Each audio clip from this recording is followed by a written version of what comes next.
Hi guys, this is Chef 𝘾𝙲𝙧𝙀 and this is 12 days of Christmas recipes with Dowell. Today, gagawa tayo ng isang all-time Filipino favorite, ang pork sisig. Ingredients for today: pork belly and pig ears, red chili, calamansi, eggs, mayonnaise, salt, pepper, red onions, soy sauce. Okay, so our first step is to cook our pig ears and our pork belly.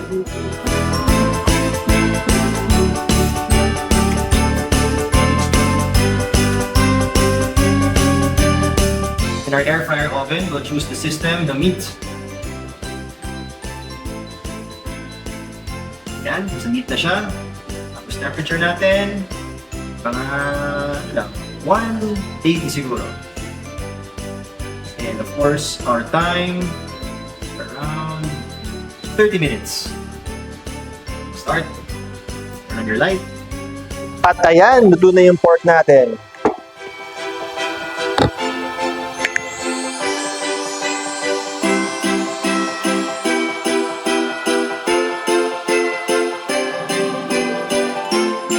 Ngayon naman, it's time to make timpla, our sisig. So syempre, una yung onions natin.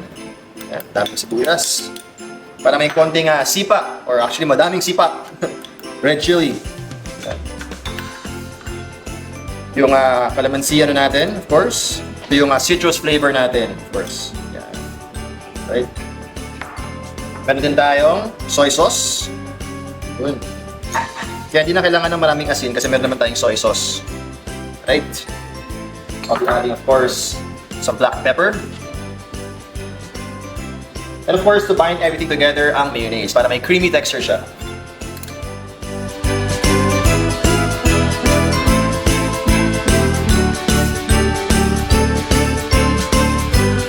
And konting spring onion for color. At ayan, tapos na ang pork sisig, of course, using my Dowell Air Fryer Oven. This has been Chef 𝘾𝙲𝙧𝙀. Catch me on my next video.